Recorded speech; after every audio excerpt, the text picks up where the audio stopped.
So, SHOT Show 2025.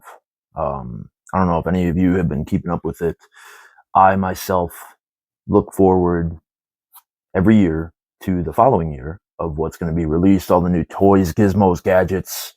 For those of you who don't know, SHOT Show is basically a big gun show on steroids where all these people come from all over the country, all over the world to come and see what manufacturers are releasing or working on for that year.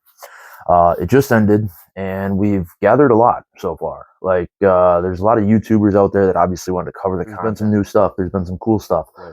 2011s. How many more do we need?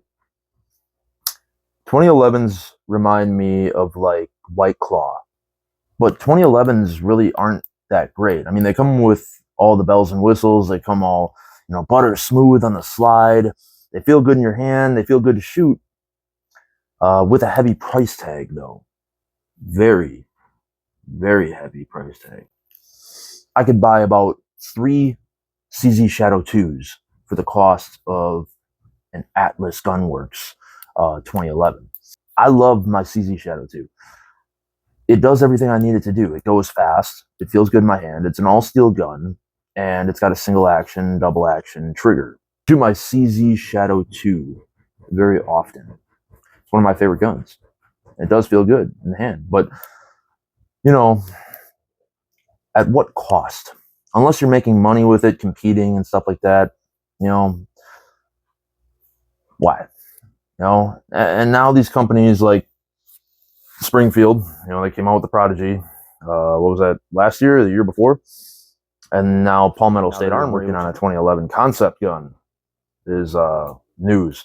So that's my rant about 2011. No, I mean, it's getting to that point, almost as redundant as everyone putting an integrated compensator into their slide, or the ported barrel, ported slide combo that we've seen probably a dozen times in 2024. Everyone's jumping on that bandwagon. Again, my analogy to White Claw. They came out with a hard seltzer, and all of a sudden, all these other alcohol companies, brewing companies, started coming out with a hard seltzer because it was the new fad. It was the new trend. They had to keep up with the Jonases. They had to. They just had to. For the money. Get into that. It's what the consumer is going to buy. So I understand, how many more 9mm do we actually need? 9mm is a great cartridge. It is a very effective, universal projectile. It really, truly is. And it's fairly affordable, too, to train with. Very recoil manageable. It's great. It checks all the boxes, if you ask me. But I guess what I'm getting at is I would have really liked to see some new advancements to a new projectile. Introduce a new handgun projectile. It would be nice to see a cartridge resurface again, or a resurfaced cartridge get more popular. It was cool to see that they're coming out with their new whatever P57, I think it's called, which is like, it uses actually a clip. For those of you running around saying this is a clip, no, this is a magazine. New Kel-Tec gun is actually going to use a clip because the magazine is internal, so you have to manually, like a suppository, put that clip down into kind of like an M1 Garand. That's a clip, stripper clip. Anyways, it's cool to see Kel-Tec, coming out with some new technology that supports the 5.7 by 28mm. I personally think that we should drift more towards that market. The 10mm was also a resurfaced cartridge in the past decade, and that has gotten a few, new spotlights. FN came out with a 10mm. MMP, which I own, came out with a 10mm. That's a fantastic gun for the money, by the way. Go and get yourself one. Glock was one of the first ones to do it, actually. I'm going to say it, okay? The 40 Smith & Wesson, okay? Whether you love it or you hate it, the example of it is it was new technology. It was a perfect little blend between a 9mm and a 45, and they kissed and made a baby. That was pretty much what it was. And that was cool because it's something new. It's not hey, here's a 9mm handgun, 9mm handgun just with fancier stuff on it and different ergonomics and made by a different company. You know, I get it. I get it. 9mm are popular. They really are. But how many more do we need? Now, we have made some cool surprises in the long gun department. Speaking of PSA, I'll bring them back up. They're coming out with a 50 BMG.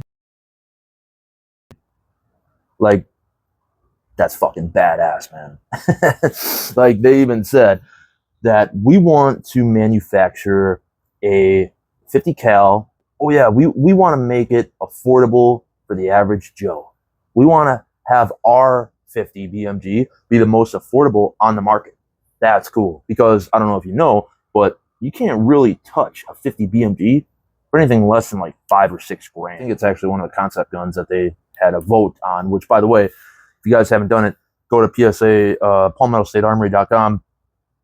They have like 12 different guns, and check them out. I'm not sponsored by them or anything, have no affiliation there, but it'd just be cool to see everyone cast their vote in this voting poll that they have going on for these 12 concept guns. Optics that came out that were pretty impressive. Hollow Sun is releasing a night vision red dot that you can alternate. If you are in a low lit area, you can turn the night vision on, or if you don't want to use the night vision, you can turn it off and just have it be a regular optic, which that's super stellar. I think those are coming in around $1,200.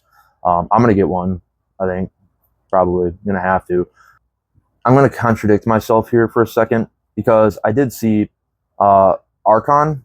I don't know if you guys know who that is, but it's pretty much like a Glock clone, just like they all are these days. They're all Glock clones. They're all based or inspired by the Glock. I mean, technically, I'm not gonna get into that rant because that's a whole other story for a whole other video. But Archon Type B, they are releasing their Gen 2. I don't know if they're going to call it something else or not, but it's badass. It's a badass handgun. Really, really low 4-axis on the slide, which is going to get you a higher grip for recoil management. I might have to get one. I might have to trade in one of my Glocks or whatever, get some budget up, and go buy an Archon Type B. But Striker Fire polymer frame 9mm handguns. Yeah, that's me. And 2011s and integrated compensators.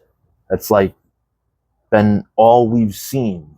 And I'm gonna stop with my ranting now. But as far as SHOT Show 25 goes, 2025, what do you guys think? I'm curious. I would like some feedback from, whether it's popular opinion or unpopular opinion. Maybe mine is unpopular opinion. Maybe you guys were like, you know what, AJ, you don't know what the hell you're talking about. I was super impressed. I was there, and my Uncle Chad was there, and he got pissed drunk, and we all had a good time. That's cool. If that's what you want to, go ahead. Spew it. Let me see. But from my perception, not thoroughly impressed. I'm glad I didn't go after all. I think there needs to be a new black sheep that comes to the market, is what I'm getting at. Not sticking with the same old that we've already had and already know, and some of us already love, but, you know, let's see some new stuff. That, ladies and gentlemen, is my rant for SHOT Show 2025. Thank you for listening to me bitch about it. Y'all have a good night. Stay safe.